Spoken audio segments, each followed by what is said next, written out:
আর মা সত্যি জীবন্ত, মাকে স্বয়ংভূ বলা হয়, মা স্বয়ংই এখানে বিরাজমান। এর বিভিন্ন রকম উদাহরণ আমরা পেয়ে থাকি, আর অনেক জিনিস আমরা নিজেও অনুভব করে থাকি। তো তেমনি আপনাদেরকে একটা ভক্তের আমি ঘটনা বলছি। একটা ভক্ত মানে মায়ের আমরা মাঝে মাঝে যখন মঙ্গল আরতির সময় গেট খুলি, তখন দেখি মাঝে মাঝে মায়ের পায়ে ধুলো লাগে। তখন আমরা ভাবি এমনি, কিন্তু না, মাকে যদি কোনো ভক্ত মন প্রাণ দিয়ে ডাকতে পারে, মা তার বাড়ি যায়। এটা আমরা প্রথম প্রমাণ পাই। একদিন মন্দির আমরা খুলি, মন্দির খুলে দেখছি হুট করে মায়ের পায়ে বসে ধুলো, মানে আমরাও এই করি।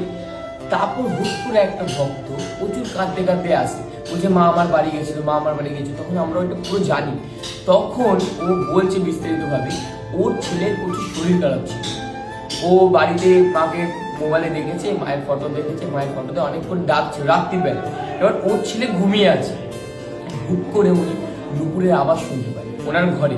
আবার যেন কারণ এই বড় বড় চুল এমনি গেটের ওই পারে চলে যায়। তো এমনি এটা অনুভব করে উনি ঘুমিয়ে পড়ে। এবার মাঝরাত্রে হুট করে ওনার ছেলে উঠে যায়। ওনার ছেলে উঠে বলে, মা তুমি আমার মাথায় হাত গোলালে? মা বলছে, না আমি তো ঘুমিয়েছিলাম। তখন হুট করে ওনার মনে পড়ে, না আমি তো মা শ্যামসুন থেকে ডাকছিলাম।